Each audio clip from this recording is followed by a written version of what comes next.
Wholesale Hotline. I'm Brent Daniels. I'm Jamil Damji. And I'm Jerry Norton. And I'm Pace Morby. Every week we bring you the best information on real estate investing. Be sure to participate in the comments. And subscribe. Wholesale Hotline!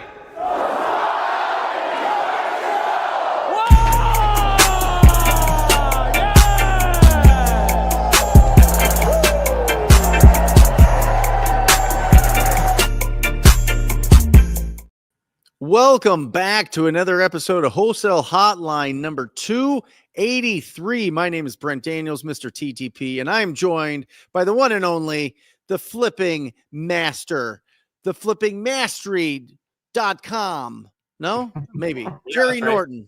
Jerry, how are you, brother? Good. How are you, Brent? So you are in Tennessee. Yep. Back on the farm. So you have a farm. You have a house in Montana. Where else do you live? And in Costa Rica? Puerto Rico. Yeah.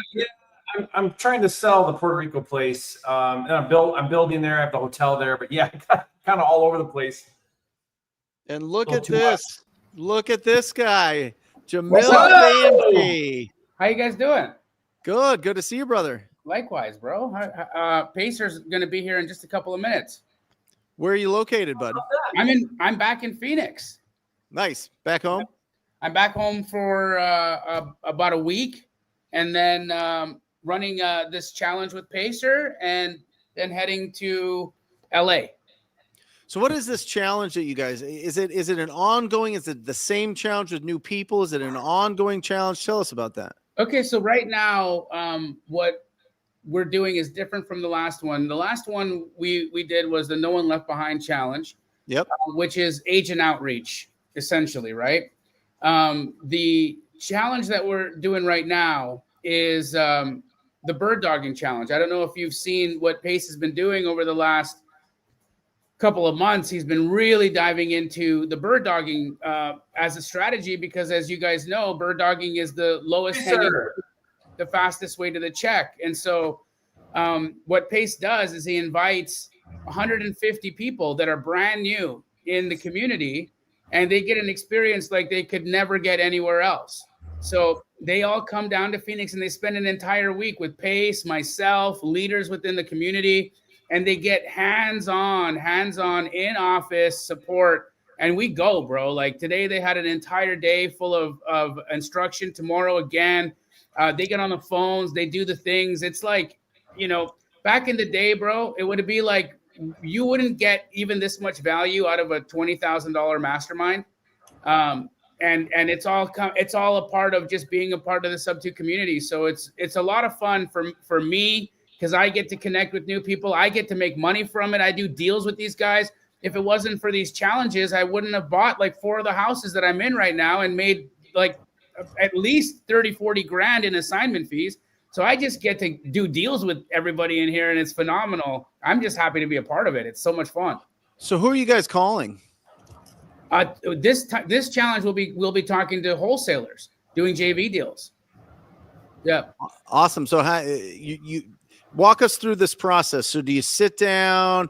There's like, hey, meet and greet, and then they get a script, and then you go through the script, and then you start calling people, or what happens? I'll let Pace explain it. Pace, now that you're here, I was just explaining what we were doing. Give them the lay of the land.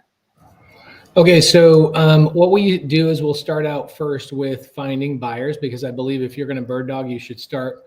Bird dogging, for me, my description of bird dogging is that you focus on one buyer. You're not going and trying to blast out to a list. That's not bird dogging, right? A bird dog works for one hunter, right? So this is why we call it bird dogging. I'm going to find the bird, and I'm going to bring that bird back to one hunter. I'm not working for 10 hunters. I'm working for one. And so you start with one buyer. Why is this so helpful for a newbie?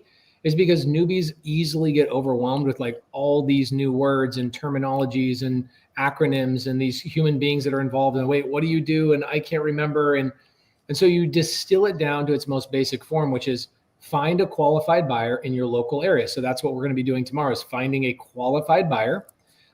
Where will we find that data? Well, PropWire has free data. So we might use PropWire, we might use Deal Sauce, depends. And we will then start doing outreach to buyers saying, hey, I'm brand new to the business. I barely know my butt from a hole in the ground, but I see you're buying deals on public record, and I like to figure out where should I send them, via text, via email, like how do I send them? And also how do I get feedback, et cetera. So we will call buyers tomorrow, find the buyers, call the buyers, set up arrangements for each one of these new people to have a qualified buyer based on public records, not on Facebook groups. Guys, if you're finding buyers in Facebook groups, you're going to have a hard time with daisy chainers. Okay. Not that I have any problem with daisy chainers, but I do have problems with daisy chainers. The communication, the lack of communication.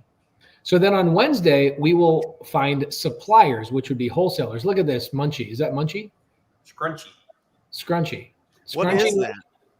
It's a possum. It's Jerry's pet possum. Did you find that, or did it come with the house? They do come with a house usually. They found it in the woods, bro. Oh my gosh, is it? Sam, our friend Sam found it on the road. Oh, Sam found it. Yeah. That one, that's full grown, so he gave it to us.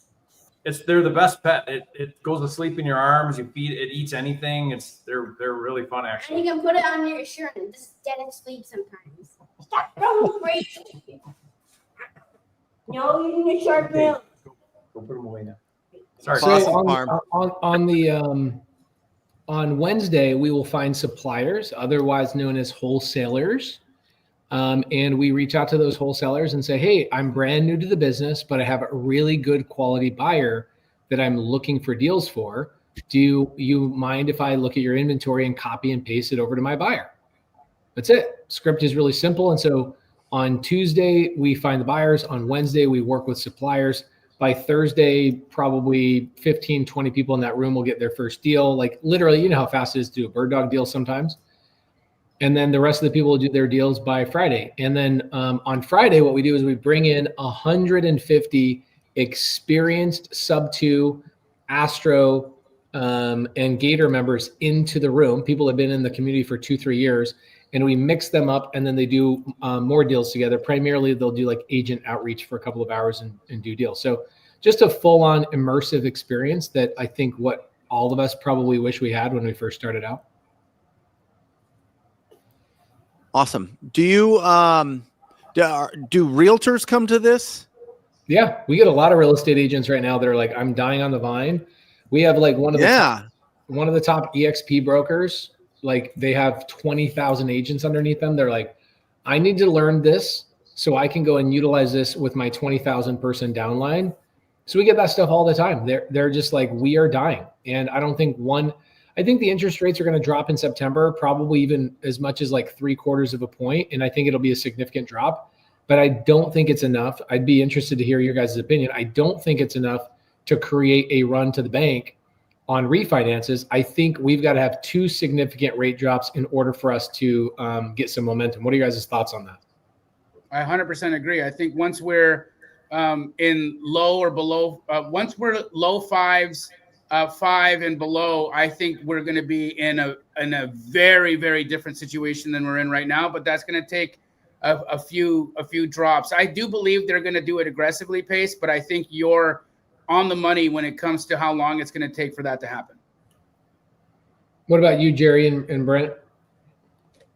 Yeah, I would agree. I think we're going to see a slow market the rest of the year. I mean, all the predictions are that we'll continue to see some decreases in most markets. So I'm using that not as a negative thing, but actually as a positive thing. I mean, my conversations with sellers right now are, hey, if you call me back in 3 weeks or a month or a couple months, my price might be lower because the market's slowing down. That's what all the indicators are. I tell people that could change, but right now, all of the projections are that the market's slowing. And so I use it to create urgency with my sellers. Like, let's get something done because prices might be lower in a couple months from now. Yeah, I always think, when you have your ear to the ground and you're talking with the people that are doing the bigger projects, that are doing the flips, that are doing the projects that take 3, 4, 5 months to complete. And then, whether they're adding square footage or they're reconfiguring a floor plan, they're getting the permitting, they're doing everything on those bigger projects. They're taking the highest sale in the neighborhood and they're multiplying that by 90%. And then they're taking the profit out of it and their costs and the fix up and all that, because they're saying, by the time I get this done in 4 months, 5 months, or get my money back out of this in 120 to 180 days, then I think the market's going to drop another 10% here locally. So I see that, and they're always going to play a little, more conservative.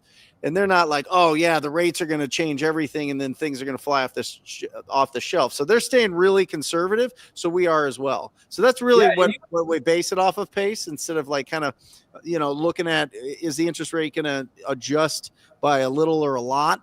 I'm just having those conversations like Jamil and you guys are having these challenges. You talk to the buyers. What are you looking at there? What makes sense? How are you evaluating these deals? And what are the metrics so that we can make sure that we find you some great opportunities?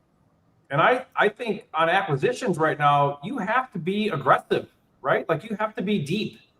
I mean, everything we're doing right now is deep. We're not contracting anything that's got skinny margins, because you're going to have a hard time on dispo if you can't bring really good deals to your buyers. They got to be deals. And the better the deal, the easier dispo is. And I want an easy dispo process. I don't want a hard dispo process. So like I want to contract deep. I want to put that out to dispo. I want to have 10, 15, 20 buyers all clamoring for my deal. That's fun. That's fun wholesale. Yep. Mm-hmm.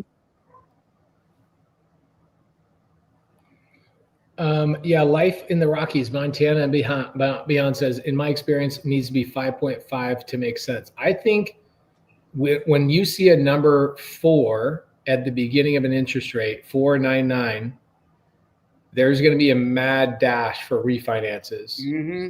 I saw my first ever 8% Subto deal a couple of weeks ago. And I mean, the majority of them are like, I'm seeing the same as always, right? It's like 57% of all mortgages in the country are below 5%. And it's something like 40% are below 4%. So still the majority of them are below 4% that we see. But I saw my first 8% deal. So think about that. There's a lot of sellers that, with not such great credit went out and got a 7.5 or an 8% mortgage on houses. There's hundreds and hundreds of thousands of those people that are in the 6s, millions of people in the 6s. The second you get to a 4.99, oh my gosh, being a loan officer is going to be the best 9-to-5 job you've ever freaking heard of. Absolutely. Like, holy crap. Like go You'll get your be taking home 50, 60K a month when that starts happening, for sure. Yeah, I look every single phone call I get on Pace. I look up the address on PropWire because it tells me the lender, tells me the interest rate, when they did the loan.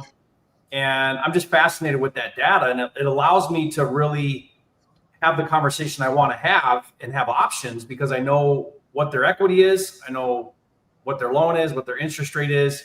And I almost can know when a conversation makes sense for creative finance, just based on their loan information that they have on their property. Tells you everything, And so it's more and more common now to see these 5% interest rates from the last couple of years. Like if you went out and got a loan in the last couple of years, you're probably in the 5s, high 5s. Right. Here's a good question. You boys have probably all done this. Jordan Cohn says, can you guys wholesale a property with a non-paying tenant that does not want to leave? Brent Daniels. Yeah, listen, you have to have a conversation with them, Jordan. Oftentimes there is, some angst. There's not the best relationship between the landlord and the tenant. So you got to first, have a conversation with the tenant and see what's going on there. Are they not paying because the landlord said that they were going to fix the roof or the AC or the plumbing or the whatever else, and they haven't done it? So they're like, hey, I'm not paying you until you do some things to this property. Or is it somebody that's like squatting and they're really taking advantage of the system and really trying to, just live somewhere for free? So that's the first approach. Oftentimes, I would say 9 times out of 10 in Phoenix here, the tenant and landlord relationship is just not good. And so we go in there, we have a conversation with them, and we'll offer cash for keys. offer to help them move, offer to get, a moving truck, down payment on a new rental or something like that. We'll offer that for the tenant just to make it go a lot smoother for the transaction. Sometimes you have to evict them. Sometimes you have to go through the eviction process, and some of the buyers we work with have no problem with that, but that's a small pool. So the bigger pool of buyers obviously wants that property vacant. They want to get their hands on it right away. But there are some at the right price point that'll take on that problem tenant, and you can assign it to them and have them do it. Or you could close on it yourself and go through the eviction process, which we've done in the past, maybe 1 or 2 times, but not much. I would like to add to what Brent just said, because we've seen this a lot. This is one of those things that landlords will do, is sell to a wholesaler, and they'll say, hey, look, I don't want to deal with this situation. I don't want to deal with the guy. I don't want to have anything to do with the eviction. I, in fact, don't even want you approaching the tenant until after this deal is done. And so what is the implications of that? Well, first, you're not going to get access. So that's one of the big things I want you to keep in mind, because access is typically an important aspect of selling a deal. So now if you're not getting access, what does that mean your buyer has to do? They have to buy sight unseen. The best they're going to do is a drive-by of the house. The outside of the house is going to have to give them an indication of what's happening on the inside of the house. And so that's a big thing. So you need to be in contract on this thing, typically about 10% lower at least than what you would normally be on that deal, to accommodate for a buyer taking the risk of buying sight unseen. So if that's the case, Jordan, you can 1,000% wholesale that deal. Just don't overpay for it. You're going to definitely need it to be deep in order for a buyer to take that risk on and take it sight unseen. Or what Brent just said is you can close on the property yourself, evict the tenant, and then you have all of that value. That eviction could make you $20,000 in value just by closing, holding, and evicting. So don't shoot yourself in the foot by underselling it because you don't want to take the risk of closing it. If it's a deal and you feel confident and people have making you feel confident about it, close on that sucker. Close on that sucker, evict those people, and get the extra 20, 30K that you'd get doing it that route. I would add, Jamil, to that. You have to remember, Jordan, like, what do we do as wholesalers? We solve problems. That's our job. When a seller brings to you a problem, like a non-paying tenant, those are the best deals ever, because you can now provide the solution. You'll tell that seller, I can buy this property. I will take that non-paying tenant. I will handle all of the headache of everything that comes with that tenant. You get to walk away with peace of mind and cash in your pocket. What does that look like? And just like Jamil and Brent said, you negotiate your best deals. The bigger the problem, the bigger the solution you provide, the bigger the discount, the more money you make. You want to make more money? Solve more problems or bigger problems. That's how it works in real estate. Solve the big problems, get the big paychecks. That's how it goes. Like, I love when there's a big problem like that. Yeah. Yes, absolutely. Here's a good question right here. Pace, do you know when you are coming to Canada? I looked at your page, where is Pace, but I couldn't find the exact date. Just kind of borough. Anyway, I don't know what you're saying. That must be a Canadian thing. Sorry, Jamil, that was a Canadian joke. Jamil and I will be coming to Canada on our road trip. I don't know what dates Jamil's going to be on the road trip or not. He's in the process of. Bro, I just committed to your team the entire thing. Oh, you did? Okay, cool, awesome. Starting in Alaska and going the whole damn thing. Oh, sick. Okay, cool. So for those of you guys that don't know, Jamil and I are going on a massive trip. We've never done anything like this. And if you go to whereispace.com, you will see on whereispace.com that you can see every single place that we are going and also the dates that are associated. So we are going to every single city you can kind of imagine over the next couple of months. And we start in, October. End of October. Let me show you guys this, okay? I'll show you guys where we end in Jerry's house. For Thanksgiving, right? Yeah, if you guys don't mind, let me show this to you guys. So check it out. So this is the first leg of the trip. By this time, Jamil and I have already been to Alaska, we've been to Hawaii, and we've been to Oklahoma. Okay, so you can go on whereispace.com to see the exact dates. We then follow A all the way to Z on this list. And if you look on this, or I'm sorry, A to T, stands for Thanksgiving. That's where Jamil and I are going to be spending Thanksgiving potentially. I don't know if Jamil will be there for that, but we will be at the Norton family farm for Thanksgiving on this date. Then you go to leg number 2, going all the way up the East Coast, all the way around into letter R. You'll see where we will be stopping for New York City, New Jersey, Philadelphia for a 4-day stint during Christmas. Then we'll swoop around. And for New Year's, Jamil and I will be going to Calgary, Alberta, Canada.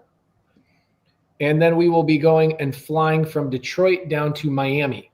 So that's letter A all the way down there. While Jamil and I are in there in letter A, we will be flying over to Puerto Rico. Depending on if Jerry owns a hotel there or not, at that point, we might be staying in the hotel, but we will be doing a big Puerto Rico meetup during that time. Then you can see all the cities we go and meander across and kind of stair step across the United States. That is our 3rd leg of the trip. And during our 4th leg of the trip, we go to Vancouver. Hey. And all down the West Coast. And so there's not a single part of the country that Jamil and I will miss or not get to that is over an hour to any other location.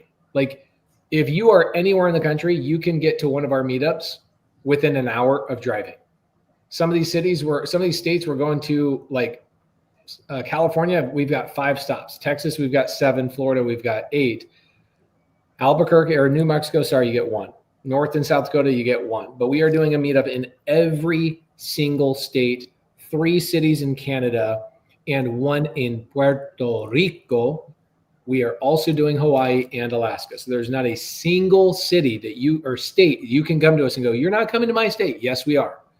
Go to whereispace.com and RSVP for your city because we are working on locations and details. Here's what we're going to be doing. We are going to get newbies their first deal every single day in these meetups. You need to get to these meetups. If you have not done a deal, here's a way I can guarantee you're going to get a deal. Show up to these meetups.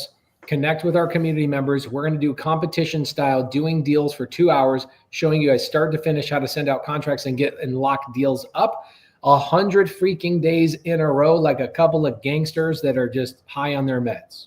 Okay. So, whereispace.com. All right. And yes, we are going to Colorado Springs. Pace, are you bringing wife and kids the whole trip? I'm trying to. We would have to take our daughter out of school, and that's a significant change. We'll see what happens. Okay. Jesus Torres, is a 35% markdown too low? Will I miss out on deals with such a low offer? What's the sweet spot? Jerry, Jamil, what are your thoughts here? Well, 35% of what? The current value or ARV? Because I would say that's not low enough. Yeah, if it's ARV, you're not low enough. You're that 65 cents on the dollar, you're not low enough. You got to be like 50 cents on the dollar. Use this. I want to just quickly button that with Jesus. What I think I'm seeing there is that your belief is that we are trying to undercut or pay less for what something is worth. That's not what we're doing here, bro. Remember, you are looking for opportunities on distressed property, and so we need to buy it for what the condition it's in. You're not underpaying. You're not marking down. You're not lowballing here. You're offering 100% of as is value. Okay, that's exactly what you're doing, and you're getting a fee by creating an opportunity of potential for your buyer. If you know how to curate the potential for your buyer, then what it's worth to them will dictate how much money you get to make. But I really don't want you to go out there feeling like you're lowballing people. You're not lowballing people. You're actually just making honest offers. Can I show something real quick, guys? I'm going to share the screen real quick because I think that this is really important to understand a term in real estate. and it's called illiquidity. Okay, you might not be able to see that, but illiquid assets are assets that are difficult to sell quickly for their fair market value. Examples include real estate, antiques, and private company interest. These assets may take time to find a buyer and may not fetch the desired price when sold quickly. Real estate, houses, commercial buildings, and land are generally considered illiquid because finding a buyer can take time, and the sale process, listing, negotiation, closing can be lengthy. What does that mean to you guys? What does illiquid mean? No money, no access to capital. Money's stuck. It's tough to sell it. So when somebody wants cash out of their property in 4 days, okay, or 5 days, or whatever, they want it done in a month or shorter. Usually these deals are done shorter, 21 days or less. They understand that to find a buyer that's going to make that happen, that they're going to they're going to have to work on the price that buyer has put in front of them, or go and get multiple offers. Get as much as you can for the property. I celebrate every property owner that wants to get as much as they can for the property. But if there's nobody willing to buy it, then what is the value of the property? What you'll pay for it. Ready, willing, and able buyer. You can Google that, ready, willing, and able buyer. It's been pounded into everybody's head. Anybody that's gone through real estate licensing school, ready, willing, and able buyer determines the value of a property. That's it. Not the government, not appraisals, not the seller, certainly not the seller. Every seller would put their property on the market for $10 million, right? It's not going to sell. It's only when there's a ready, willing, and able buyer. Illiquidity is a really important definition. It's a really important word to understand. We're not talking about flipping something that's, super fast to turn, a Bitcoin, selling a Bitcoin or something. You know what I mean? All right, let's go. I have a property under contract in Macon, Georgia, looking for cash buyers. Anyone have buyers in that area? Here's how to find buyers. Watch how easy this is. I learned this from Jerry Norton, one of my best friends. Watch this. I'm telling you, Jerry knows a thing or two about how to do stuff. So hold on a second. Let me pull this up. All right, let's go to, I know this company, it's called propwire.com. And I have a login for my PropWire. I promise you, check it out. And by the way, I do pay for PropWire because I believe in paying for the actual subscription. I ain't no brokey. Sorry, guys. I like to pay for stuff because I get skip tracing and all the things. So let's go to, what did he say? Macon, Georgia, right? Mm-hmm. So we're gonna go to Macon, Bacon, Georgia. Okay, Macon, Georgia. We're going to go to, let's see, cash buy. Come on. How many buttons did I have to click? 2.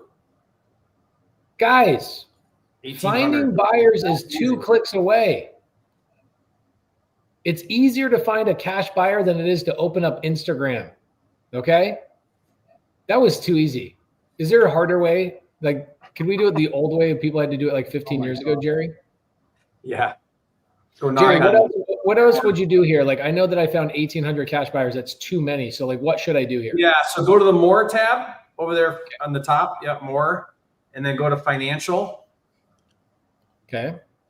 And you could select a date down where it says last sale date and say, okay, I only want to look at cash buyers who bought in the last year. Okay, I'm going to go back to August of 2024. Click on that. And that's it. Boom, 103 buyers. Guys, that's all you need. Actually, 103 might even be too many. There you go, 60. These are your 60 buyers. Now right click here. on one of those cards there on the right, just any of them, one of those properties. Okay. And then go to owner, the owner tab up there right under the address. And this is cool. Now this person only owns, don't do that. You don't need to do that. This person only owns 1 property, but it'll tell you how many properties they own, which I love because it tells you a lot about who you're dealing with. Let's see this one. This one has these people. Let's see, owner. Okay, this person has 2 properties. Let's go to another one. This person has 1. Cool. It's fun when you find something. What's your sweet spot, Pace? What's your sweet spot? You like them to have what, 5 or more, or what do you look for? For me, I like to find buyers that have 5 deals done per year up to 25. I feel like that's kind of the sweet spot. They're kind of like a mom and pop investor. Mm-hmm. Do you guys kind of agree with that? Yep. Put that filter in. So click out of here, Pace. Go back to the More tab. All right. Go back over there more and reset all your filters to get rid of that one you just put right down there. Yeah. Okay. Now go back to More and go to, yeah, there you go. Put 5 right there. And then I'm going to put a max of 50. Boom, 726. But I'm going to zoom in a little bit. Let's see if we can get this down. Now, what I recommend you do, Pace, is if like this person, I forget who said that, but I would zoom into your area, and then I would start contacting buyers that are actively investing close by your property because they're going to be most interested in your deal. Start okay. there. So let's say he was on, that part of town. Go look over there first. All investors love to do. Jerry, why would somebody who owns a home close to where your subject property is, why would they be interested in it? What makes them a more qualified person or somebody that you'd really want to connect to? Because every investor loves to do repeat deals where they're already doing deals. So if you own rentals, you want more right in the same neighborhood. If you're a flipper, you already know your area, you already have contractors, you have an agent, you've already done the work to understand that local market. So another deal across the street is awesome. It just makes it easy. They pull the trigger fast because they know it. They can make a fast decision. They know the area. They know the values. They know how quickly they rent. They know the whole thing. They don't have to be sold. They've already sold themselves. They just need to be served. Yeah, they're not like, what part of town is that? I got to go underwrite it. They already know. So guys, this is exactly how you find a buyer, right? So when people are saying, I need a buyer, guys, it is so simple. Propwire.com. Is there some sort of affiliate code so I can afford to buy a new one of these G-Shock watches if I push? You have one. You always forget to use it. What is it? I forget. I'll find it out right now. Guys, I'm trying to make some money to feed the bus that Jamil and I are going to be traveling around the country. Use my PropWire affiliate so I can afford some gas. Okay. What kind of bus is it, Pace? It is a 40-foot tour bus, 2025. Bought it on seller finance, no money down. Crazy. Yeah. A new bus. Seller finance. It has like 300 miles on it. The guy's wife got sick. He just customized this thing. He spent $580,000 on it, and he's selling it to me for $325,000. He spent $500,000 on this bus. Customizing this bus, it's insanity. And sleeps 8, brand new. I don't think anybody's even pooped in it, so you could say that's kind of nice. Can I break it in, Jace? Can I break it in? Yeah, you could break it in. You could have your 11th child in there. It would be great. Dimitri says PropWire is so good it's stupid. Guys, go on there and email PropWire and tell them to use Pace's code on everything so we can afford this gas money. Okay, Pace, you have a custom code. It's getpropwire.com. Oh, get PropWire. Yeah, there you guys go to getpropwire.com so you can get me and Jamil some fuel to come and hang out with you. Jamil, this is a good line right here. They don't need to be sold. They need to be served. That's a Jamil gem. Okay, so Eustace Elms. Should I find buyers first before I lock up deals? Here's my opinion. I think Brent, Jamil, and Jerry probably agree with this. If you don't know what you're doing and you don't know how to comp properties, don't lock sellers up into contracts. It's immoral. I think it's one of the reasons why the National Association of Realtors hates us. It's one of the reasons why the Attorney General of every state hates wholesalers. It's why they're outlawing wholesaling across the nation, is because people watch these YouTube videos and they don't pay all the way attention. Oh my gosh. Hi, Evie. We love you, Evie. Evie, hang out with us. Oh, hi, Grace. Sorry to interrupt. We thought Dad was watching a video. Hey, Grace, we love you. You're amazing. Love you guys. So The situation is, I believe that you should find a buyer if you don't know how to comp. Because when I was learning how to do the business, Jamil was my buyer. And so Jamil told me what price to lock everything up at. He literally changed the game for me. Pace, lock it up at this price, we can both make money. Pace, lock it up at this price, you can make 20 grand. Pace, lock it, like that was so needed for me to go in and negotiate. In my life, I know I'm an anomaly, but I have probably canceled 2 contracts out of 2,000 plus deals. Maybe I haven't done that many. I've probably done 1,000 contracts. And I've probably canceled 2 that I can even think of because I found my buyer first, and I never put my seller in a situation that I have to cancel on them or renegotiate. For me, there is nothing freaking worse than renegotiating with my seller, or even worse, an agent and losing the relationship. Brent, what are your thoughts on this? Yeah, I mean, in this market especially, but if you're just getting started out, you need somebody to recognize, is this a deal or not a deal?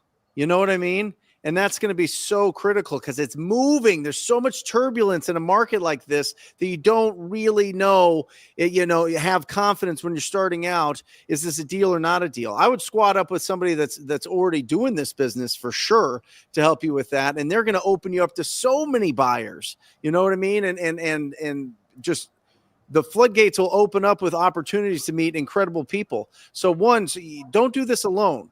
It is the theme of the show that we've been doing for 5 years. Squad up. You have to squad up with people that are a few years ahead of you, a few steps ahead of you. There is unbelievable resources. You could go to keyglee.com right now and find unbelievable people around the country that all they do is talk to cash buyers all day long, and you can connect with them. It's incredible. And so, yeah, 100%. You need to have the confidence going in there that the offer that you're making to that seller is going to get done, without a doubt. We just closed a deal with one of our finder students, and he brings us this deal, and it's a great deal, but there's an agent involved, and it's messy, just messy. And this is his first deal. Aaron's his name, brand new to real estate. And we step in, my team steps in full, on court press. There is absolutely no way Aaron on his first deal would have gotten this deal to the finish line if he was on his own. He would not, he had no idea what he was up against with this deal. And I mean, for us, it was a lot of work. We had to redo some things. We had to extend some contracts. We had to there was just a lot of moving parts. We got it to the finish line. He got a $10,000 check, and it's his first deal. So, guys, there's so much value in aligning. If you're brand new to the business and you don't really know what you're doing, there's so much value in aligning with people that do know what they're doing. Yeah, my first 20 deals were to the same 3 or 4 people. Maybe the first 40 deals, 50 deals. And it was like, oh my gosh, I'm not making the full amount, but didn't stop the momentum, kept things going. I got really good at communicating with property owners, and I knew that these deals were going to get done, and it was going to be for the most part, as smooth as possible. So it's kind of a rite of passage, I feel like, right? Yeah, totally. I absolutely agree. Yeah. All right, there's a question in here saying they've been trying to skip trace on PropWire, but it doesn't give active numbers. I do want to just make a comment here, and please take this with as much kindness as I'm trying to impart by saying it. Brother, you are not making enough calls. Okay, the reality of what's happening right now is you've tried a few, they were inactive, and you've made a story in your head that the numbers are not active. That's not true. The reality is you got to call a lot of people, and skip tracing is skip tracing. I mean, there's going to be hits and there's going to be misses. That's why he gives you multiple numbers per contact, but you got to do a lot. You got to cast wide nets out there, friends. You can't give up after a few tries. You can't give up after 10 tries. You got to keep going, keep going, keep going, keep calling. There are a lot of well connected phone numbers in there. I've used it myself. It's a great skip tracing product. And I'm not just saying that because Jerry's my friend. I'm saying it because it's real. The truth is, brother, you got to make more calls. Yeah. I mean, put it this way. we buy from the same place where all the big data providers buy. At some point in time, when you're a big enough data provider, it all comes from the same place. So it's an isolated experience when you're having bad numbers or whatever. It's just part of the business. It's not going to be 100% hit rate. When people start saying this doesn't work and that doesn't work, it's because you're not using a large enough sample size, is what Jamil's trying to say. So like, get a bigger list and do it again. Do it tomorrow. There's times where I call for hours and no one answers the phone, and I just keep doing it because I know it's part of the game. It's just how we have to do this. Mm-hmm. Yeah, you could always go to True People Search. If skips don't work every once in a while, that'll work okay. Jerry, any new regulations pending, brother? Oh, I was talking with Brent earlier today about this. Mm-hmm. Yeah. I mean, guys, you have to assume that if your state does not have regulation right now, that it's either working on a bill, there's a bill in process, or something's about to get passed, because it's basically, that's the number one hot spot right now, or the hot button is wholesaling. So yeah, there's a really terrible one that's not passed yet in North Carolina. There's a really terrible one in West Virginia. What makes it terrible, Jerry? I mean, they're just really, really badly written. The North Carolina basically says any transaction that's not your primary residence is wholesaling, and buyers can back out of contracts. Now, if that passes, Buyers? Sellers. What's that? Sellers. Sellers. Yeah, sellers can back out. Yeah, so they're defining wholesaling so loosely that it includes all transactions other than a primary residence. So this is what I told Brent. I said, Brent, if you want to buy your mom's house and keep it as a rental, that's wholesaling, according to the law, the way it's written right now in North Carolina.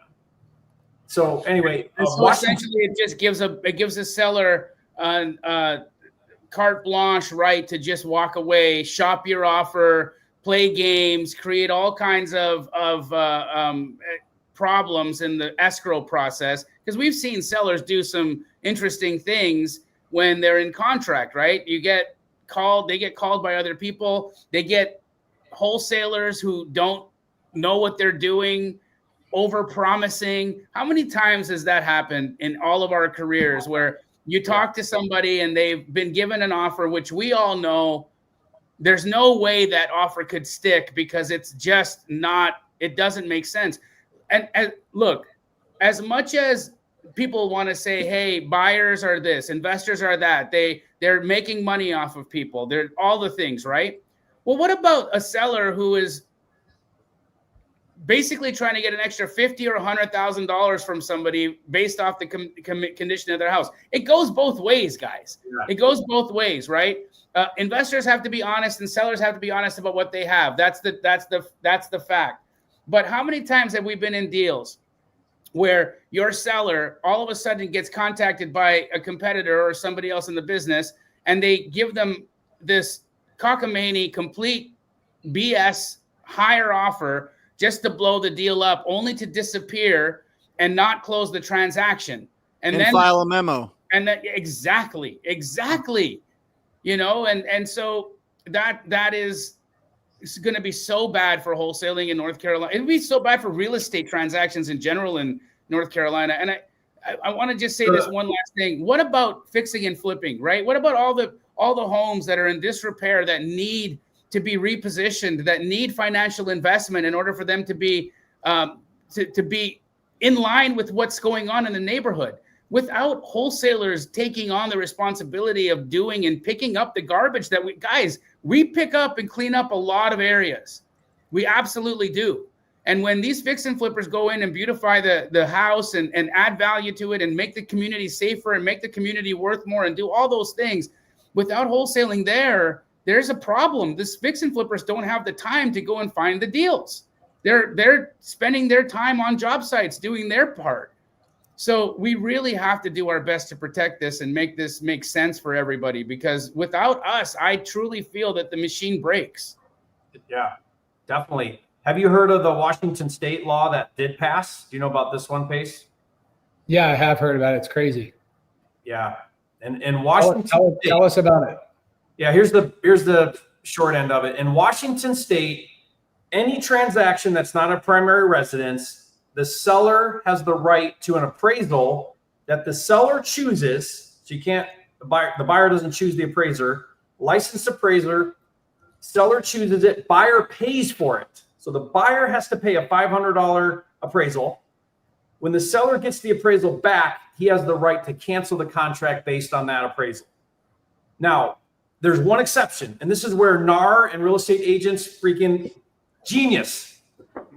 The exception to this rule is if there is a real estate agent involved in the transaction, either on the buyer side or the seller side, you don't have to follow that rule. So in essence, what they've done is they've eliminated the private sector. There will be a real estate agent getting a commission on every single transaction, because what wholesaler in their right mind is going to pay $500 for an appraisal when the seller can just shop that or find another or cancel or whatever? There's no way you're going to spend that money and waste your time doing that. So now there's going to have to be a real estate agent on the transaction. That means that this law has full faith and confidence in a real estate agent's capacity to value a home. Yeah, which we all know is somehow an agent is the moral authority of the market now, because they passed a test and they hold a license. Is that what happens in Canada, Jamil? In Canada, sounds like Canada. It is. I mean, first of all, Canada is it's a socialist country, right? And so we got to remember that. I'm not saying this to make any political remark. I love Canada. I visit there all the time. My family's Canadian. I was just there yesterday, 2 days ago. But that's exactly what it is. They have real estate agents have controlled the entire market there. They don't release any data to the public. So the public has no clue how much properties sell for. If you want to know how much a property sold for in your block, you've got to work with a real estate agent who has to then go into the MLS and tell you. And you rely on real estate agents for opinions of value. And I have to say this.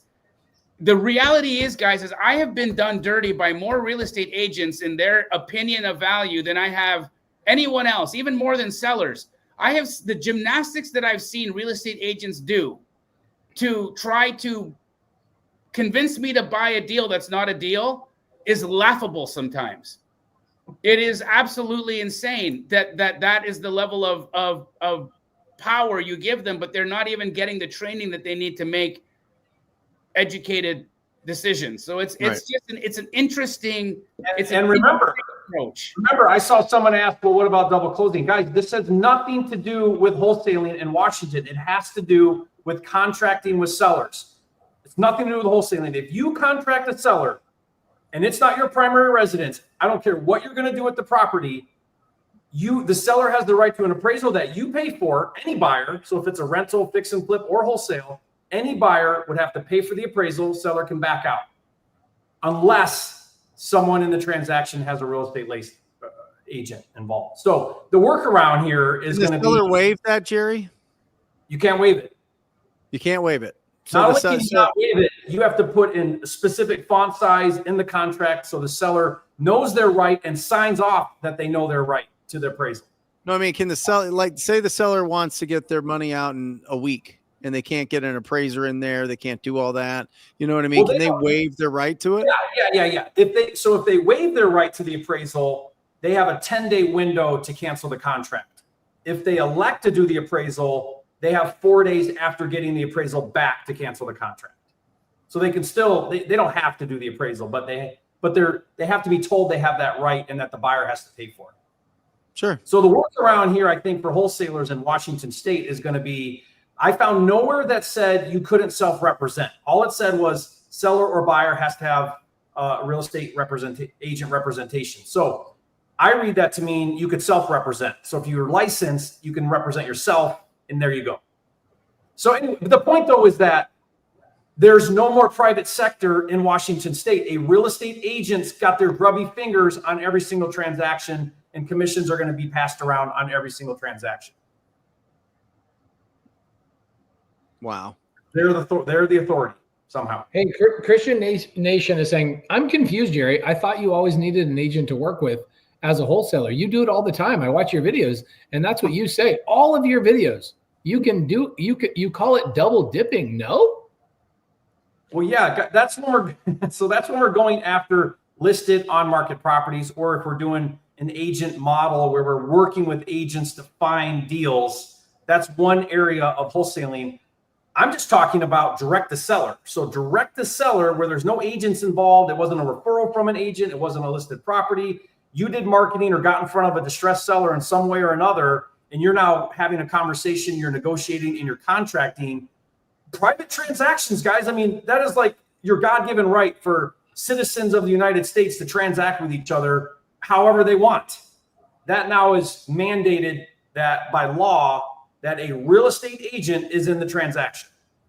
Unless you want to pay $500 every time you lock up a deal, which I wouldn't do that. So and that's moving closer and closer and closer and closer to the socialist way. I mean, that's exactly what they're doing up in a socialist country. And we keep getting, guys, we are slowly but surely having so much of our liberty just as entrepreneurs and capitalists taken away from us. It's sad. Yeah, you guys have to not, like, I think about it like, okay, I'll just buy it. I'm not opposed to getting a license, big deal, whatever. It is a big deal because it's just one more small move, like Jamil said, where you're getting your rights taken away, and everyone should be up in arms over this. Like, I don't know how Washington didn't throw a fit. This bill was proposed, and there wasn't like mass opposition to this law in Washington State. What about like for sale by owners? You can't sell it for sale by owner? Private transaction? No. As a seller? Nope. This is socialism, bro. Yeah, full on, man. Now, West Virginia, they proposed a bill, hasn't passed, so it's not law. So don't think this is law, but it just shows you where we're headed. West Virginia, they call it the Anti-Wholesaling Act. And in the law, in the written law, it says, we don't want any part of it. There is no wholesaling allowed at all in West Virginia. Now, they define wholesaling as equitable interest. If you're transacting with equitable interest, that's wholesaling. That's illegal if it passes. So then what is equitable interest? Well, equitable interest is anything you don't legally own yet. So that's an assignment, that's a double close, and that's a novation. So you can't say, well, I'll double close around it. That's what we've been doing. Double close around the law. Okay, fine. But they're wisening up to all that. They're finding the loopholes and closing them.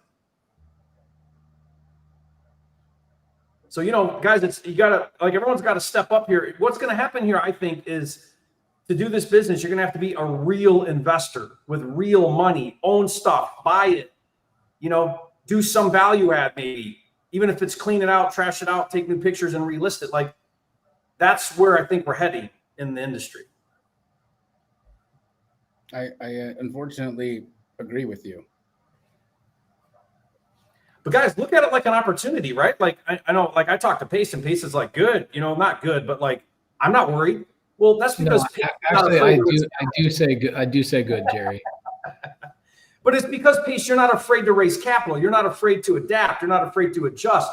When you look at it like, well, if one door closes, another one opens. Here's what the regulators need to understand, and this is what Jamil was saying earlier. If you take the wholesaler out of the equation, you take competition away.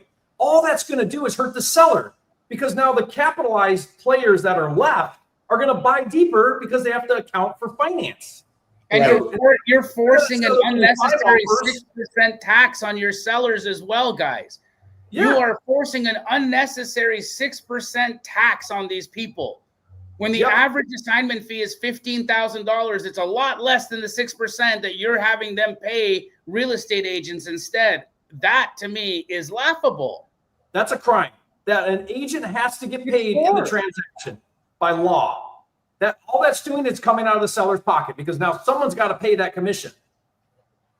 So you're just hurting the sellers. When there's 5 less wholesalers to make the offer on that property, then the person left gets a deeper buy. You do not want to eliminate wholesalers. You eliminate competition. Christian Nation says, guys, don't make me worry. I'm barely starting. I haven't even closed my first deal, and the entire business is falling apart. That is Christian Nation. That is absolutely not even remotely close to the business is falling apart. I actually think the business is being created for the willing. I think it's way more fruitful, way more profitable. What Jerry's talking about is there's just as many deals. The problem is the sellers are going to have to take it in the shorts, not us, right? Because the reality is you guys need to understand we are not competing against agents. I don't compete against agents. I never have. Brent never has. Jamil never has. And Jerry has never competed against agents. The sellers that need a wholesale solution don't need a real estate agent because the agent can't move fast enough. It doesn't give them enough speed and convenience. Those sellers don't just magically go away with regulation, Christian nation. So if you know there's just as many people out there that need the solution of wholesale, the only difference is you're no longer wholesaling. What you're doing is you're buying the property. That's where it's scary, right? Committing. It's like, no, I want to keep dating the same girl and never marry her. I get it. Peter Pan syndrome. You never want to grow up. You want to be a Toys R Us kid. There's so many toys at Toys R Us that you want to play with. I get it. You want to stay little. But the reality is the smart wholesalers, the smart people that are actually going to dominate the industry, we are well capitalized with other people's money. Write that down. We are not using we're not using our money. So this belief system of I'm new, I'm not going to be able to do that. Jerry has a funding program. I have a funding program. I literally fund the first 10 deals of brand new students, 100%. The belief system of I can't do it is incorrect. So you now have the correct information, Christian nation. Okay. There are just as many deals and there are just as many situations that agents cannot solve. This doesn't matter. What's funny about the legislation is it doesn't just magically give agents any more tools to solve problems. They still have the same amount of tools to solve problems, which is list a property and pray to God that it sells. That's their tool. In fact, brother, I think it actually diminishes them, because when agents go up against people who are knowledgeable about value, knowledgeable about condition, knowledgeable about where the property actually would trade at, the agents either adapt and get better or they disappear.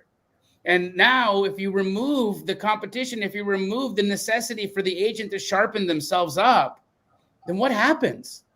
People just get lazy. They just do. How many listings are on the market right now that are $100K overpriced? How many listings are $100,000 or more overpriced in America right now? Millions. All of them. Millions. Yep. Yeah, you're listen, right. It's a huge opportunity.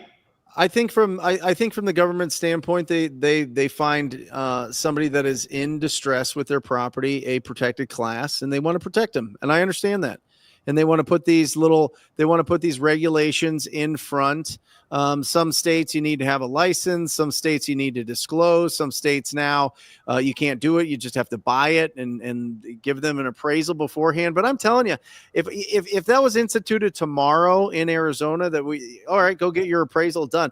Those appraisers going to these properties that we're working with, guys. I mean, these are not like turnkey rental properties. These aren't properties that you can just put a new coat of paint on and get full market value. The properties that we run into are destroyed. They've been destroyed for years. They've got so much dysfunction going on with all the mechanical items of a property. It is crazy. I would love to see the opinion of an appraiser on these things. I watch what they put in for the estimated repair budgets for some of these properties, because they'll go $100 a square foot, $200 a square foot. I bet you some of the appraisers won't even go into the properties with all these animals, not the people, the actual like pets that people have in these properties. But you know what I mean?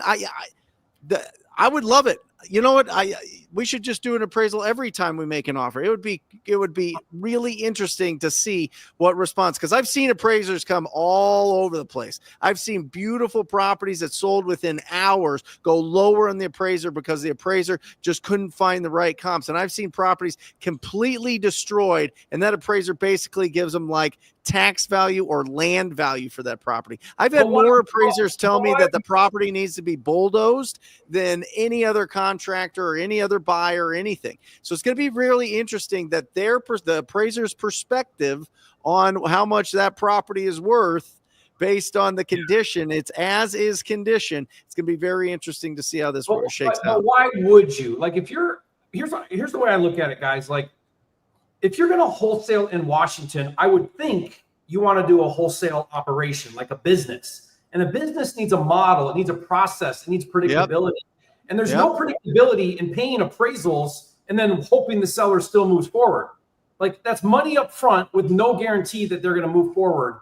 So you're just not going to do it. It's just not going to make any sense to do a business that way. What you're going to do is you're going to do what they want you to do, which is go get a license, pay the dues, join the board, pay for the MLS, and they get their money, which is what they want, and you keep doing your thing. You're just a licensed wholesaler now. That's what's going to happen.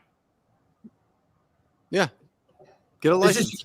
You can't work your way around it now. That's all. You used to be able to, I'm not going to get my license. I'm going to double close. I'm going to do this or that. Now they found a way to make you get licensed. I saw a reel of somebody that we all know that's in the coaching space and service space.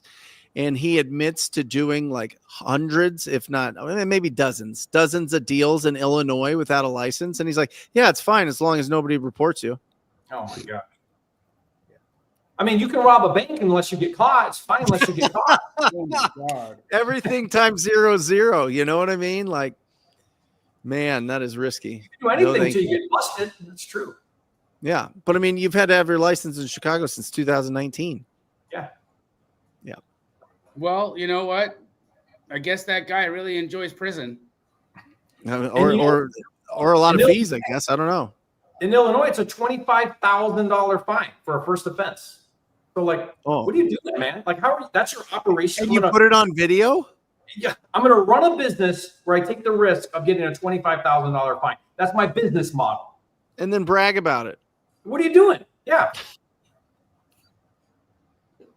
Yeah.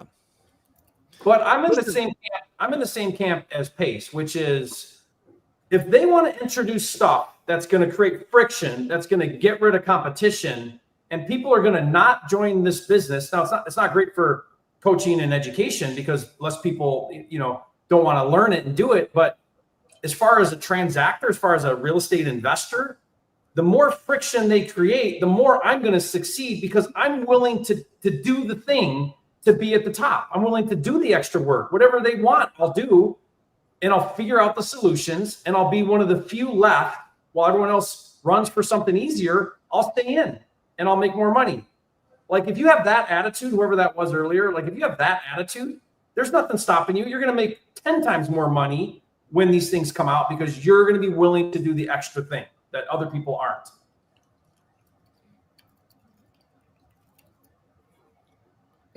Agents compete against other agents. That is correct.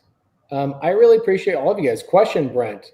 Jonah's been posting that a lot, and we went through it, but in this, find your buyer for sure. Yep, find your buyer. Squat up with other wholesalers. Find somebody that's already doing this business. Jonah wanted to hear it from you, Brent. Yeah, there you go, Jonah. We got you, brother. Thank you for being persistent. The problem is he doesn't respect people that don't have muscles, and so he's going to keep asking until Brent. Come on, Jonah. And honestly, Jonah knows it. Don't blame him at all. How many inches are those suckers right now, Brent? I'm trying to get him down. I'm trying to lean up, Jamil. Trying to be more sinewy. I just seen those pipes right now, and I thought, my goodness, look how in shape this guy is. Jeez Louise. Not bad for a guy that's 5'4". You know what I mean? You're not 5'4". Okay, so we've had a couple of questions from Canada people, Canadians, because your guys' country is total shit. Sorry, guys. And what I mean by that is that your country hates you making money. What I mean by that specifically is they require you to renew your mortgages every 5 years, like a bunch of freaking lunatics. That's the craziest thing I've ever heard. Brent and Jerry, did you guys know that? No. The amortized over 30, but every 5 years we have to re-qualify for a loan. So even if you got a loan at 2% back in COVID times, you now are refining into the 7s. You're forced. So think about this. If you are a Canadian right now and you got these low interest rates, you have no choice but to re-qualify for these loans, and they push you at a new interest rate. So what if you don't qualify? Like, what if you're? Then you don't qualify. Then they call your note due, and you have to get out of that house. Absolutely, that's how it works, bro. That's how I ended up getting tanked in Canada. Right, left. Yeah, because none of the buyers who I had sold my condos to could qualify once they changed their lending conditions, bro. The banks are crooked up there. It's the same in the UK. Dimitri says. There's a bunch of countries that have this exact situation. So here's the answer. In the Netherlands, you can't even sell for like 6 months, right, Dimitri? It's something like you can't, if you contract, you can't close for like 6 months. It's insane. Yeah, the interesting thing about it is most of the Canadians I know, I could name them all off the top of my head, all the way from Quebec all the way over to Toronto and Vancouver. They are all wholesaling and buying real estate in America. The answer is yes. You can buy real estate in America as a Canadian citizen. It is very simple. If you can wholesale from North Carolina all the way over to Arizona, and Arizona up to Montana, and New York to Seattle, there's nothing stopping you other than your internet connection from doing deals inside of the United States. So the answer is absolutely yes. Our community has 29 countries doing deals outside of their own country into America. We have an Israeli community with 200 members that are mostly buying deals in Atlanta, Florida, and North Carolina.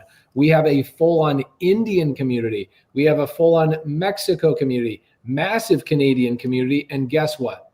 None of them are doing deals in Canada unless they're paying off the houses in cash after they've made their wholesale fees in America and built their portfolios in America. They're then selling and putting money into Canada. They love their country too, but they realize that America is 10 times better, not because we have Brent Daniels, okay, Captain America himself, but because we have better regulations, or better yet, no regulations. And we don't what?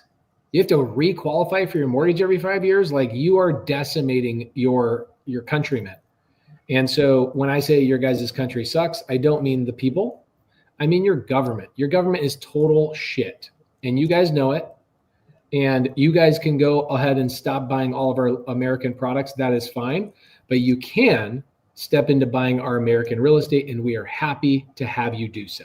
So yeah, Dimitri's on our show every week. I've done some content with him. I think you guys know him. He's in the Netherlands, and he wholesales actively every single month in Florida, down in Florida. Yeah, he does land in Florida. You know, he does really well. It's like a 6-hour time zone or something, and doesn't let any of that crap stop him. Like, guys, if you're in another country and you say you can't wholesale in America, you're just making excuses. Yes, you can. Figure out how to cross country lines and do it. Like, heck yeah, man. Why not? You have everything at your disposal with data and everything else in America to do deals. Are we the only country like this? Like, is there other countries that has, so much freedom to transact real estate? There's nowhere, right? No, nowhere, anywhere remotely close. There's some parts of the EU that are pretty cool. But overall, I mean, dude, we have 29 countries in Subto. Portugal is pretty cool. Okay, Portugal is pretty good. There's a lot of people investing in Portugal. There's like Costa Rica and some other countries as well that are pretty good, some other South American countries. But overall, nothing even remotely compares to how amazing our country is set up. Like, think about PropWire, right? Like, the fact that you can get data on every transaction, everything that's going on. You can't even get the data in Canada. Is that correct? Jamil? You get nothing. You can't, there's no skip tracing in Canada. There's no sold data in Canada. There's nothing. And also, I'd like to just point out, guys, the entire country has the same population as the state of California. Right. The entire country Of Canada. The entire country has the same population density as the state of California, which tells you that there's just not a lot of activity out there. There's not a lot of people, right? So, yes, Canada's a beautiful place with beautiful human beings. There's so much. It has so much going for it. I would, if you're a Canadian, I would live in Canada and I would make money in the United States. Yep.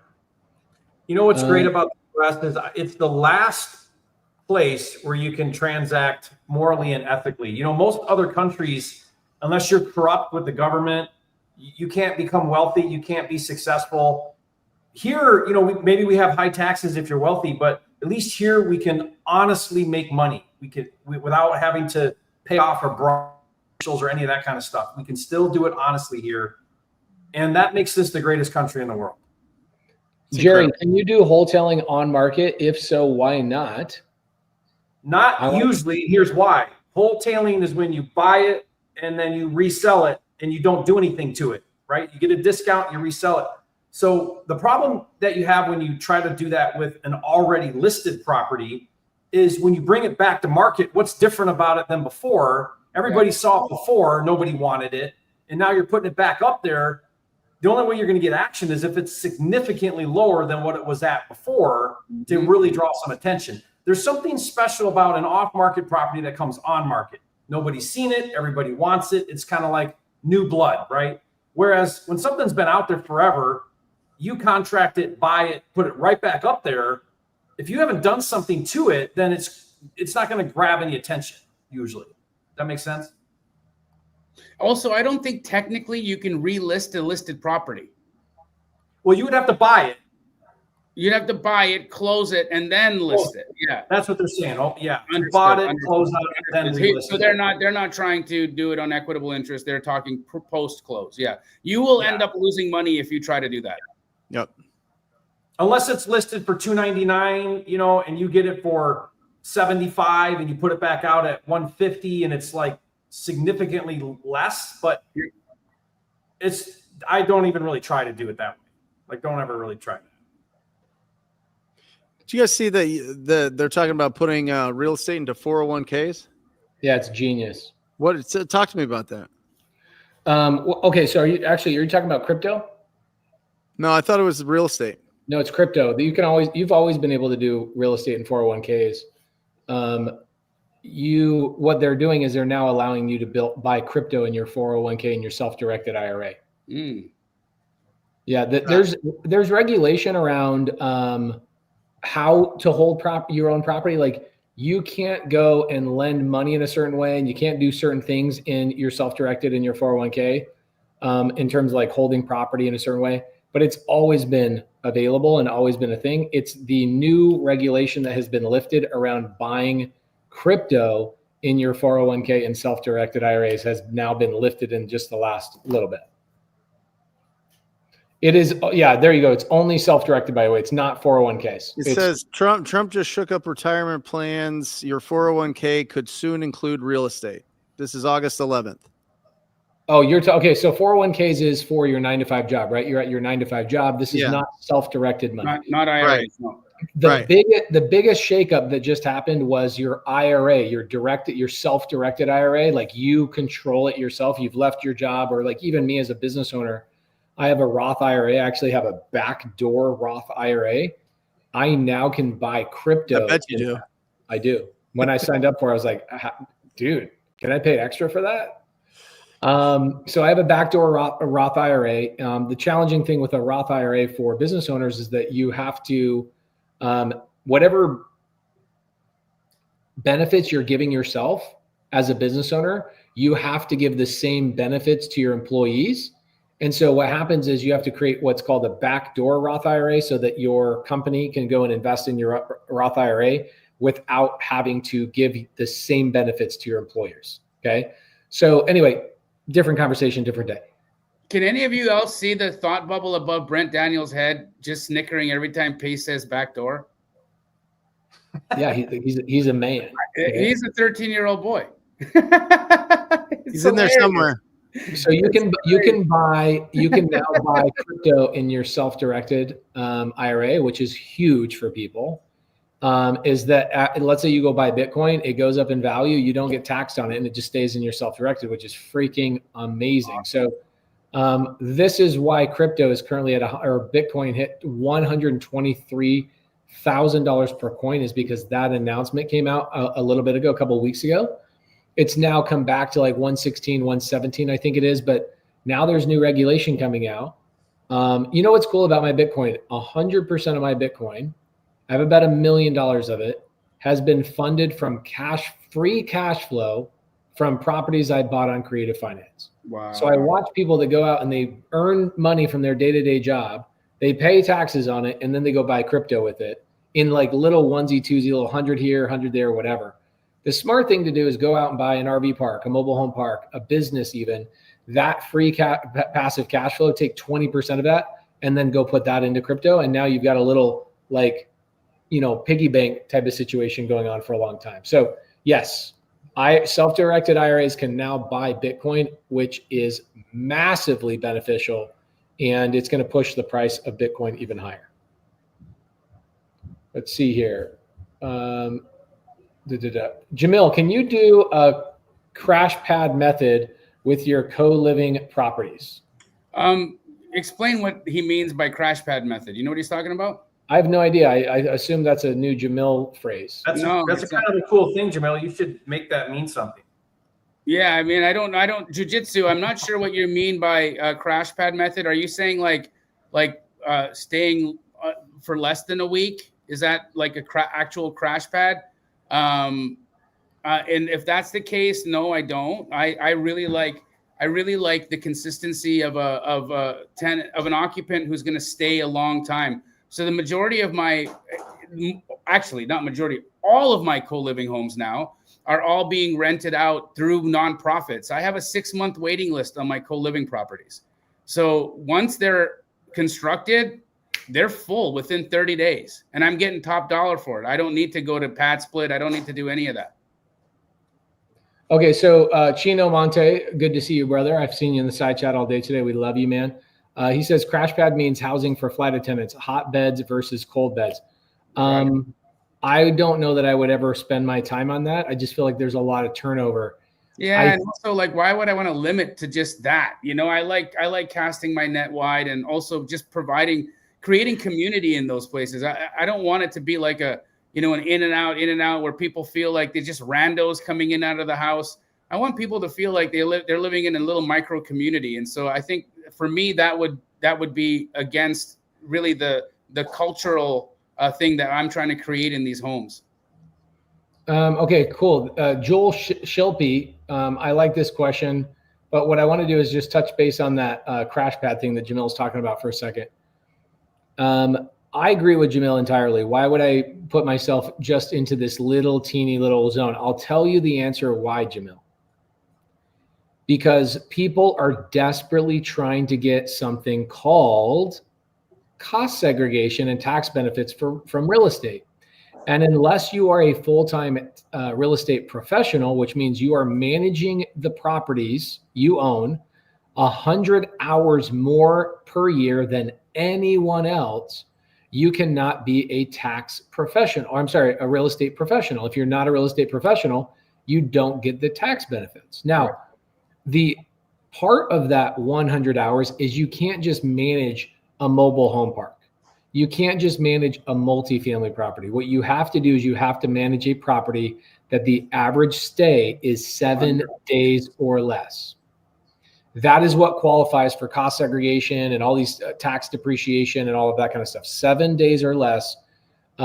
You manage it 100 hours more than anybody else. Okay. Active participation in the management.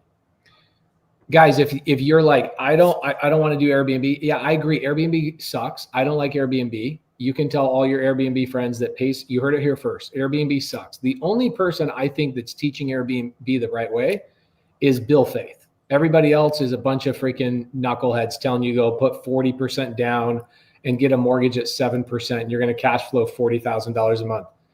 You can kiss my grits. That is not happening. Here's what I want you to do. Ask your CPA. Hey, CPA, how many of your clients bought Airbnbs in the last couple of years just to get bonus depreciation and just found out that they can't cash flow on Airbnb? They're going to answer. Matt Sorensen. We should bring Matt Sorensen on. He's a wealth of knowledge. He will come on here and tell you that like 99% of their clients in their tax business do not cash flow in their Airbnbs. They get their butts handed to them because they chased cost segregation and they were told that they could Airbnb stuff. If you are chasing the right model and you really want tax benefits, I would suggest buying an RV park because an RV park has an average stay of 4 days at an RV park. RV parks, if you guys don't mind, can I show you guys my cash flow on my RV parks? Please. So I only own 4 right now. I have 2 more in escrow. So by the end of the year, I should own between 6 and 8. But here are the cash flow from my, when I say cash flow, I mean net. Okay. I don't like those people that talk about their cash flow as if income is cash flow. Okay. Income is not cash flow. Money in my pocket is cash flow. So let's talk about this cash flow for just a second. Right here. So look at these 4 RV parks. My net profit on 4, that's net profit on 4 RV parks is $433,000. Jeez Louise. Okay, what's geez Louise is look at this. Look at the bottom 2, how little they are compared to the top ones because I just bought them 2 months ago. So the reality is just 2 of those RV parks are $325,000 a year. What's COGS stand for? Cost of goods sold. Every expense that you can imagine. COGS, cost of goods sold. So that would be mortgage statements, labor, like vacancy, everything you can imagine is cost of goods sold. If I sell you something, what did it cost me to sell that to you, right? Cost of goods sold. Like if I sell you a bag of candy and it's $2, but I bought the candy for 50 cents, that's not cost of goods sold because I had to buy the candy for 50 cents. I had to stock it. I had to clean the store. I had to open the store, man the cash register, pay for insurance, lighting, electrical, heating, all of those things. The cost of goods sold is probably $1.10 for that bag of Skittles. I actually made 90 cents, not $1.50, right? Cost of goods sold is all your inclusive cost of that thing.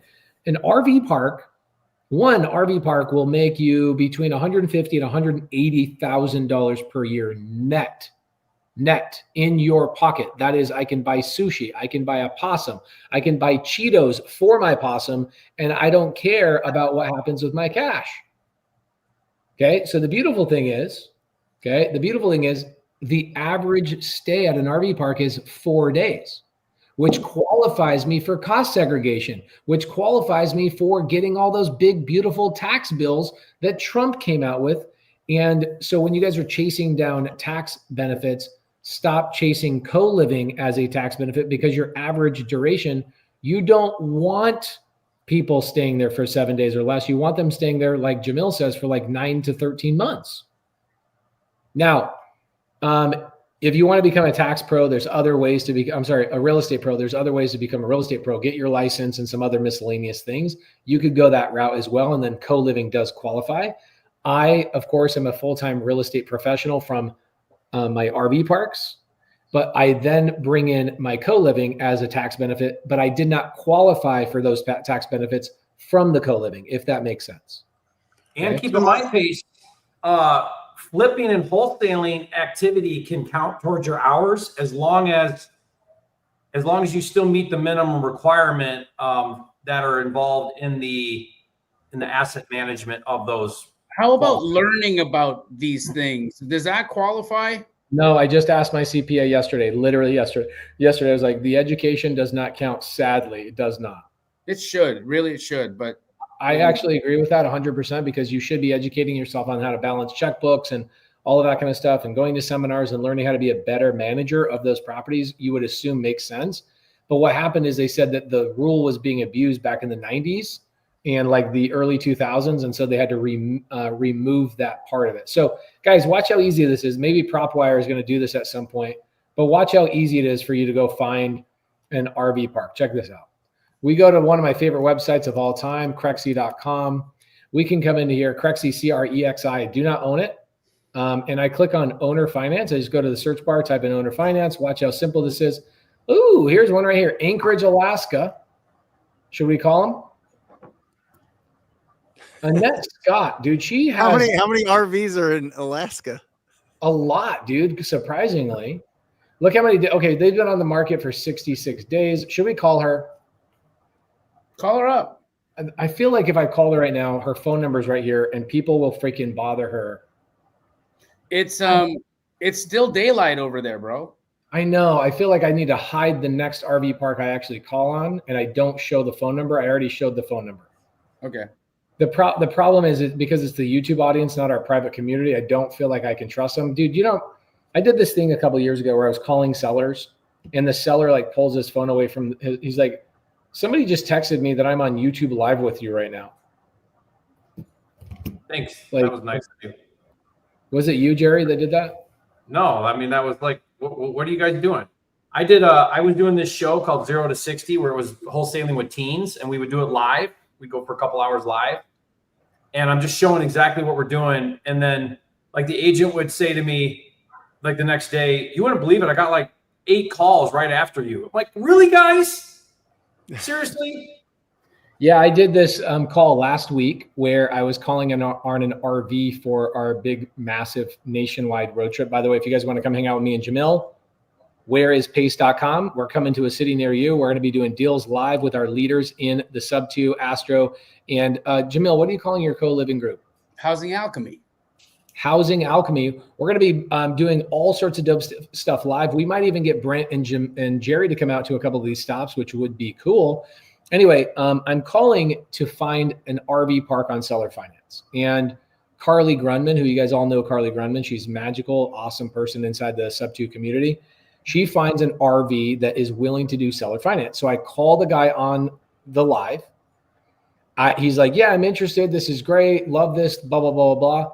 15 minutes later, he literally sends me a text message. I have to block from my phone because it gave me so much stress. The guy was like, "Effing jump off a cliff. Tell your goons that keep hammering with me with phone calls to jump off the cliff with you." I'm like, "What are you talking about?" Like, I have no idea what you're talking about. He's like, "Right after you got off the phone with me, I had like 45 calls. I'm like, "Man, you freaking YouTube people.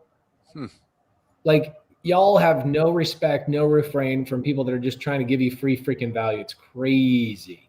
It's like, Pace, you're showing how to do it. Go do it on your own deal, not the one I'm currently showing you how to do it on. Right. I actually, this Annette Scott, it's interesting to me. I want to actually talk to her and be honest with her. Hold on a second. Let's see if we can get a hold of her real fast. I don't think I've ever talked to her.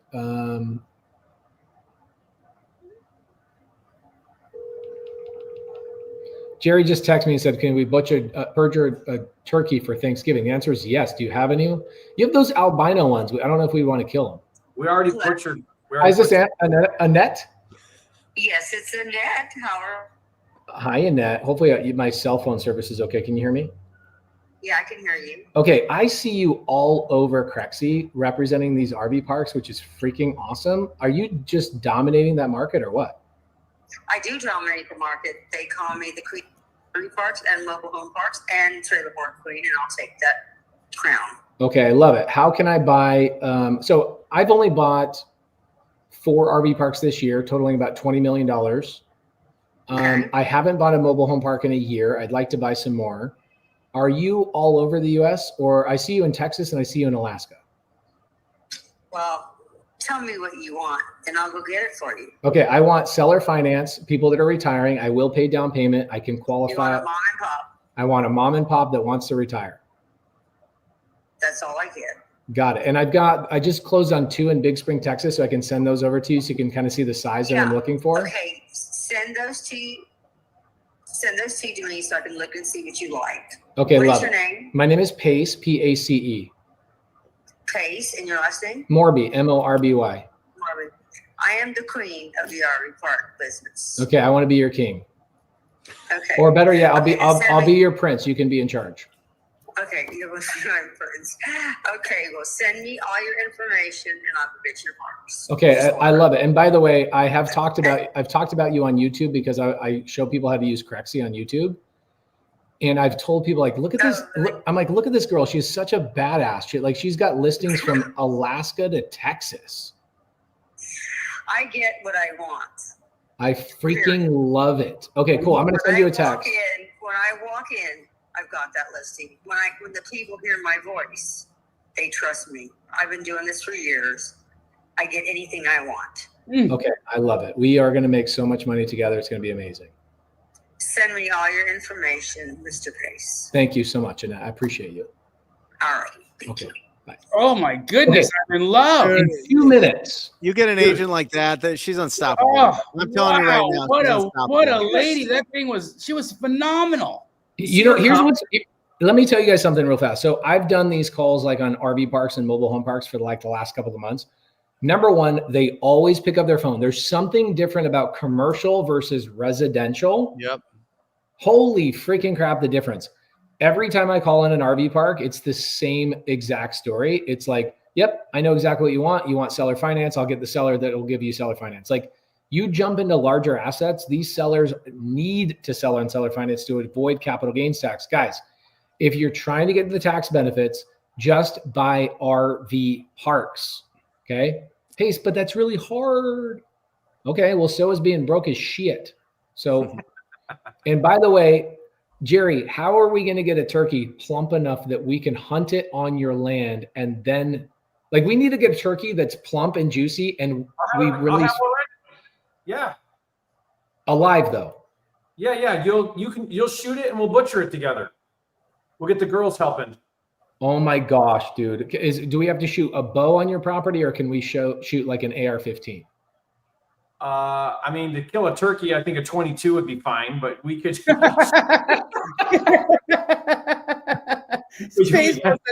wants to shoot the turkey with an AR-15. There's not going to be any turkey left.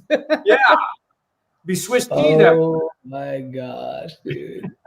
Brent Daniels, what do you have going on this week, brother? I've got a live show Wednesday. It's going to be in the afternoon, not the morning. And so a little adjustment there, but that's it. And how do they find you? Brent Daniels on YouTube, going live every Wednesday. Okay. Jerry Norton. I'm going to do a trip down to Puerto Rico this week. I've got to check on my hotel, do some meetings there, and I've got to go check on the big $8 million build project. So spend a couple days there this week. When I get there in Puerto Rico in a couple of months, this is January, will you be done with that $8 million project? We can shoot a YouTube video about it? Oh yeah. Why don't we do the meetup at the hotel and we'll do a bus tour over to the project. Oh yeah. Oh my gosh. Yes. That'd be so sick. All right. I love it. Jamil Damji, what do you have coming up this week? I'm hanging out with you the whole week, brother. We're bird dogging houses. We're getting 150 people their first couple of deals. Going to make some money together and have an awesome time. And I'm also just really flipping excited about the 120-day tour, bro. I'm going to figure all that. I'm doing the whole thing with you. So we're rocking and rolling. Let's go. I love it, brother. I love it. Love it. For those of you guys who want to know what I'm up to, Jamil and I are working on a 120+ day road trip where we are visiting everybody in the country plus 3 Canadian provinces. Whoa. And inside of those provinces, we are going to visit one city in one of those provinces. And we are also going to Puerto Rico and 50 states. Texas, 7 stops. Florida, 8. California, 7. Other states, 2 or 3. And a couple of them states like North Dakota, South Dakota. Those are going to get just one stop. Go to whereispace.com to RSVP. These are going to be free meetups. These are going to be meetups where we, for the first 2 hours of the meetup, are breaking up into teams and helping people get their first deal or maybe their 100th deal if you're already a leader in our community. But go to whereispace.com to know where we are going. Wholesale Hotline, episode 280 freaking 3. That is incredible. We are out. Peace. See ya. Or just say squat up. So squat up and enjoy the show. Yeah. Yeah. Okay. 1, 2, 3. So squat up and enjoy the show. What are you doing? I didn't say nothing. Why? I don't know. Okay. So squat up and enjoy the show. Cool. I think we should use the one where Jamil doesn't say anything.